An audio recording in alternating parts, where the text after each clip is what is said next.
നമസ്കാരം, ഞാൻ ഡോക്ടർ അശ്വിൻ ഹരി. നമ്മൾ ഇന്ന് സംസാരിക്കാൻ പോകുന്നത് നമ്മൾ ജീവിതത്തിൽ എല്ലാ ദിവസവും കേൾക്കുന്ന ഒരു പ്രശ്നത്തിനെ കുറിച്ചാണ്. തോളുവേദന, ഷോൾഡർ പെയിൻ. ഈ ഷോൾഡർ പെയിൻ കൊണ്ട് ബുദ്ധിമുട്ട് അനുഭവിക്കാത്ത ആരും ഒരു പക്ഷേ നമ്മുടെ ചുറ്റും ഉണ്ടാവില്ല. ജീവിതത്തിൽ ഒരു ഘട്ടത്തിലെങ്കിലും ഷോൾഡർ പെയിൻ കൊണ്ട് ബുദ്ധിമുട്ട് അനുഭവിച്ചിട്ടുള്ളവരായിരിക്കും എല്ലാവരും. നമ്മുടെ തോളിന് തുടർച്ചയായിട്ട് വേദന ഉണ്ടാകുമ്പോൾ എന്തൊക്കെ മാറ്റങ്ങളാണ് നിങ്ങളുടെ തോളിൽ ഉണ്ടാകുന്നതെന്ന് നിങ്ങൾ ശ്രദ്ധിച്ചിട്ടുണ്ടോ? ഉറപ്പായിട്ടും മസിൽസ് വളരെ സ്റ്റിഫായിട്ടുണ്ടാവും. തൊട്ടു നോക്കുമ്പോൾ തന്നെ നമുക്ക് മസിലൊക്കെ വളരെ കല്ല് പോലെ ഉറച്ചിരിക്കുന്ന ഒരു അവസ്ഥ അനുഭവപ്പെടുന്നുണ്ടാവും. അല്ലെങ്കിൽ ഒരു നീർക്കെട്ട് അനുഭവപ്പെടുന്നുണ്ടാവും. ചിലപ്പോൾ ഈ നീർക്കെട്ട് തുടർച്ചയായിട്ട് അനുഭവപ്പെടുന്നുണ്ടെങ്കിൽ തന്നെ അവിടെ തൊട്ട് നോക്കിക്കഴിഞ്ഞാൽ ഒരു ചൂട് അനുഭവപ്പെടുന്നുണ്ടാവും. അല്ലെങ്കിൽ പലരും പറയുന്നൊരു കാര്യമാണ്, കൈകൊണ്ട് എന്തെങ്കിലും തുടർച്ചയായിട്ട് ജോലി ചെയ്ത് കഴിഞ്ഞാലാണ് വേദന കൂടുന്നത് എന്നുള്ളത്. ഇതിൻ്റെ എല്ലാം അടിസ്ഥാന കാരണം എന്താണെന്ന് നമുക്ക് മനസ്സിലാവുന്നത് ഒരു സ്റ്റിഫ്നെസ്സും ഇൻഫ്ലമേഷനുമാണ്. അതായത് ഒരു മസിലുകളുടെ അമിത മുറുക്കവും ഒരു നീർക്കെട്ടുമാണ്. അപ്പോൾ നമ്മൾ തുടർച്ചയായിട്ട് മുറുകിയിരിക്കുന്ന ഒരു മസിലിനെ കൊണ്ട് നമ്മൾ തുടർച്ചയായിട്ട് ജോലി ചെയ്യിക്കുകയാണെന്ന് കരുതുക. ഒരു മിറ്റം കളയ്ക്കുക, അല്ലെങ്കിൽ ഒരു ചെടിക്ക് താഴെ തോണ്ടുക, അല്ലെങ്കിൽ നമ്മുടെ അടുക്കളയിൽ ഒരു ജോലി ചെയ്യുക, കട്ട് ചെയ്യുക, മുറിക്കുക. ഇതെന്ത് ചെയ്യുമ്പോൾ ഒരു സ്റ്റിഫായിട്ടിരിക്കുന്ന ഒരു സ്ട്രക്ചറിനെ കൊണ്ട് നമ്മൾ തുടർച്ചയായിട്ട് ജോലി ചെയ്യിച്ചാൽ എന്ത് സംഭവിക്കും? സ്വാഭാവികമായിട്ടും ഇൻഫ്ലമേഷൻ ഉള്ള ഒരു സാധ്യത കൂടുതലാണ്. അതേസമയം വളരെ അയഞ്ഞ് റിലാക്സ്ഡ് ആയിട്ട് ഇരിക്കുന്ന ഒരു മസിൽസിനെ കൊണ്ട് ജോലി ചെയ്യിച്ചു കഴിഞ്ഞാൽ ഒരിക്കലും അത്തരത്തിലുള്ളൊരു ഇൻഫ്ലമേഷൻ ഉണ്ടാവാൻ സാധ്യതയില്ല. അപ്പോൾ ഇത്തരത്തിലുള്ള ഒരു ഇൻഫ്ലമേഷനും സ്റ്റിഫ്നെസ്സിൻ്റെയും അടിസ്ഥാന കാരണം എന്താണ്? ഫൈറ്റ് ഓർ ഫ്ലൈറ്റ് റെസ്പോൺസ് ആണ്. ഫൈറ്റ് ഓർ ഫ്ലൈറ്റ് റെസ്പോൺസ് എന്ന് പറഞ്ഞാൽ ഒരു ജീവിയുടെ ഒരു സ്വാഭാവികമായിട്ടുള്ള അവൻ്റെ ചുറ്റുപാടുകളോടുള്ള ഒരു സ്വാഭാവിക പ്രതികരണത്തിനെയാണ് ഫൈറ്റ് ഓർ ഫ്ലൈറ്റ് റെസ്പോൺസ് എന്ന് പറയുന്നത്. അതായത് നമ്മളുടെ മുമ്പിൽ ഒരു അപകടം വരുമ്പോൾ, ഒരു ത്രെറ്റ് വരുമ്പോൾ അതിനോടൊന്നെങ്കിൽ പൊരുതുക അല്ലെങ്കിൽ ഓടി രക്ഷപ്പെടുക. ഇത് ഏതൊരു ജീവിയുടെയും അടിസ്ഥാന പ്രകൃതമാണ്, അല്ലേ? അപ്പം മനുഷ്യനെ സംബന്ധിച്ച് നമ്മൾ അനുഭവിക്കുന്ന ത്രെറ്റുകളും അല്ലെങ്കിൽ നമ്മൾ അനുഭവിക്കുന്ന സ്ട്രെസ്സുകളും എന്ന് പറഞ്ഞാൽ നമുക്ക് ഡയറക്റ്റ്ലി കാണാൻ പറ്റാത്തതാണ്. കാരണം പണം നമുക്ക് കാണാൻ പറ്റില്ല, പക്ഷേ ആ പണത്തിനെക്കുറിച്ചുള്ള സ്ട്രെസ്സുകൾ നമ്മുടെ ഉള്ളിൽ എപ്പോഴും ഉണ്ടാകും. ഇത്തരത്തിൽ മനുഷ്യൻ അനുഭവിക്കുന്ന സ്ട്രെസ്സുകൾ മനുഷ്യന് കാണാൻ പറ്റാത്തതാണ്. അതുകൊണ്ട് തന്നെ ഉറക്കത്തിൽ പോലും മനുഷ്യൻ സ്ട്രെസ്ഡ് ആണ് എന്ന് പറയാം. അപ്പം ഉറക്കത്തിൽ പോലും മനുഷ്യൻ ഇത്തരത്തിലുള്ള ഒരു ഫൈറ്റ് ഓർ ഫ്ലൈറ്റ് റെസ്പോൺസിലാണെന്ന് പറയാം.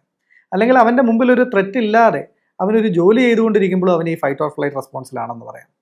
ഇത്തരത്തിലൊരു ഫൈറ്റ് ഓർ ഫ്ലൈറ്റ് റെസ്പോൺസിൽ തുടർച്ചയായ ഭയത്തോടുകൂടി ഒരാൾ ജോലി ചെയ്തുകൊണ്ടിരുന്നാൽ എന്തായിരിക്കും സംഭവിക്കുക? മസിൽസൊക്കെ ഒന്ന് മുറുക്കി വളരെ സ്റ്റിഫായിട്ടായിരിക്കും അയാൾ ഇരിക്കുന്നത്. ഈ സ്റ്റിഫ്നെസ് തന്നെയാണ് ഈ കണ്ടിന്യൂസ് മസിൽ സ്പാസം വഴി അവിടെ ഇൻഫ്ലമേഷനും പെയിനും ഒക്കെ ഉണ്ടാക്കുന്നത്. അപ്പോൾ ഈ ഷോൾഡർ പെയിനെ കുറിച്ച് പറയുമ്പോൾ എല്ലാവരും പറയുന്ന ഒരു കുറ്റക്കാരനാണ് തുടർച്ചയായിട്ടുള്ള കമ്പ്യൂട്ടർ ഉപയോഗം, തുടർച്ചയായിട്ടുള്ള ഡ്രൈവിംഗ്, മൊബൈൽ ഫോൺ ഉപയോഗം. ഇതൊക്കെ കൊണ്ടാണ് എനിക്ക് കഴുത്തിന് വേദന ഉണ്ടായിട്ടുള്ളത് എന്നാണ് എല്ലാവരും പറയാറ്. പക്ഷേ സത്യസന്ധമായിട്ട് പറയട്ടെ, യഥാർത്ഥ വില്ലൻ ലാപ്ടോപ്പോ മൊബൈൽ ഫോണോ ഒന്നുമല്ല. യഥാർത്ഥ വില്ലൻ അവനവൻ തന്നെയാണ്. കാരണം വളരെ റിലാക്സ് ചെയ്ത് ഒരു കമ്പ്യൂട്ടർ ഉപയോഗിക്കുന്ന അവനവൻ്റെ ജോലി ചെയ്യുന്ന ഒരാളെ സംബന്ധിച്ച് ഒരിക്കലും അത് അയാളിൽ ഷോൾഡർ പെയിൻ ഉണ്ടാക്കുന്നില്ല. പക്ഷേ നമ്മൾ വളരെ സ്ട്രെസ്ഡ് ആയിട്ട് നമ്മൾ വളരെ ഷോൾഡറൊക്കെ ഒന്ന് മുറുക്കിയിരുന്നാണ് ഈ കമ്പ്യൂട്ടർ ഉപയോഗിക്കുന്നതെന്നുണ്ടെങ്കിലോ തുടർച്ചയായിട്ടും ആ കണ്ടിന്യൂസ് മസിൽ സ്പാസം അയാളിൽ ഷോൾഡർ പെയിൻ ഉണ്ടാക്കും. അപ്പോൾ ശരിക്കും വില്ലൻ കമ്പ്യൂട്ടറാണോ അവനവനാണോ? അതായത് നമ്മൾ എന്ത് ചെയ്യുന്നു എന്നുള്ളതല്ല ഷോൾഡർ പെയിന് കാരണമാകുന്നത്, എങ്ങനെ ചെയ്യുന്നു എന്നുള്ളതിലാണ്.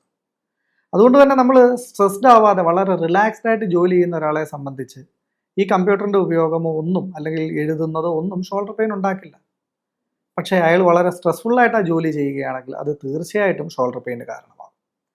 അപ്പോൾ ഷോൾഡർ പെയിന് കാരണമാകുന്ന ഒരു വികാരങ്ങളെക്കുറിച്ച് നമ്മൾ സംസാരിക്കുകയാണെങ്കിൽ ഷോൾഡർ പെയിൻ്റെ ഒരു അടിസ്ഥാന വികാരം എന്ന് പറയുന്നത് ഇൻസെക്യൂരിറ്റി ആണ് എന്ന് പറയാം.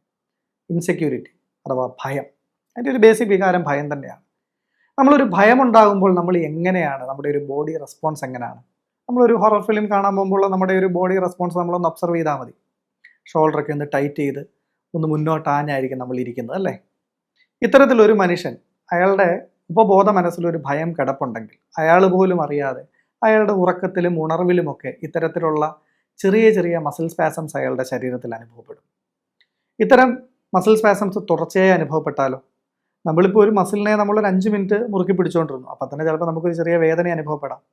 അങ്ങനെ മാസങ്ങളോ ആഴ്ചകളോ നമ്മളൊരു മസിൽസിനെ തുടർച്ചയായിട്ട് മുറുക്കി പിടിച്ചുകൊണ്ടിരുന്നാലോ ഉറപ്പായിട്ടും അവിടെ ഇൻഫ്ലമേഷൻസ് ആയി, സ്റ്റിഫ്നെസ് ആയി, പെയിനായി. ഇങ്ങനെയാണ് മിക്കവാറുമുള്ള എല്ലാ ഷോൾഡർ പെയിനുകളുടെയും തുടക്കം. ഈ ഒരു സ്റ്റിഫ്നെസ്സും വീക്ക്നെസ്സും ഇൻഫ്ലമേഷനും ഒക്കെ നിൽക്കുമ്പോൾ തുടർച്ചയായിട്ട് നിന്ന് കഴിഞ്ഞാൽ അത് സ്വാഭാവികമായിട്ടും അവിടെ കശേരുക്കളുടെ തേയ്മാനത്തിനും ഡിസ്ക് ബൾജിനും ഒക്കെ കാരണമാകും. ഇങ്ങനെയാണ് അപ്പം മിക്കവാറുമുള്ള 99% കഴുത്തിന് വേദനകളുടെയും കാരണം മാനസിക സമ്മർദ്ദമാണ് എന്ന് പറയാം.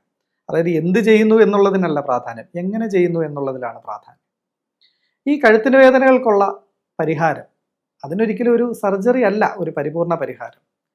കഴുത്തിന് വേദനയ്ക്ക് വളരെ മനോഹരമായി ആയുർവേദത്തിൽ നമുക്ക് പരിഹാരം ഉണ്ടാക്കാൻ സാധിക്കും. കൃത്യമായിട്ട് ഈ മസിൽ സ്പാസം റിലീവ് ചെയ്യുന്നതിനും ഇൻഫ്ലമേഷൻ മാറ്റുന്നതിനും എല്ലാം നമുക്ക് ആയുർവേദ ചികിത്സകളിലൂടെ ഉറപ്പായിട്ടും നമുക്ക് ഫലമുണ്ടാക്കാൻ സാധിക്കും. പക്ഷേ നമ്മൾ ഈ ആയുർവേദ ചികിത്സകളിലൂടെ നമ്മൾ നീർക്കെട്ട് മാറ്റി, മസിൽസിൻ്റെ ഇൻഫ്ലമേഷൻ മാറ്റി, പക്ഷേ ഈ ഭയം എന്ന് പറയുന്ന വികാരത്തിനെ നമ്മൾ ഇല്ലാണ്ടാക്കാത്തിടത്തോളം കാലം ഈ തുടർച്ചയായിട്ട് ശരീരത്തിൽ ഉണ്ടാകാനിടയുള്ള ഒരു മസിൽ സ്പാസത്തിനെ നമുക്ക് പരിഹരിക്കാൻ സാധിക്കുന്നില്ല. ഈ മസിൽ സ്പാസത്തിനെ പരിഹരിക്കാൻ സാധിക്കാത്തത് കൊണ്ട് തന്നെ കുറച്ച് നാളുകളോ അല്ലെങ്കിൽ ആഴ്ചകളോ മാസങ്ങളോ കഴിയുമ്പോൾ ഈ വേദന വീണ്ടും തിരിച്ചു വരാനൊരു സാധ്യതയുണ്ട്. അതിനെ കൂടെ ഒഴിവാക്കണം എന്നുണ്ടെങ്കിൽ ആ കഴുത്തിന് വേദനയ്ക്ക് പിന്നിലുള്ള ആ ഇൻസെക്യൂരിറ്റി, ആ ഭയത്തിനെ കൂടെ പരിഹരിക്കേണ്ടതായിട്ടുണ്ട്.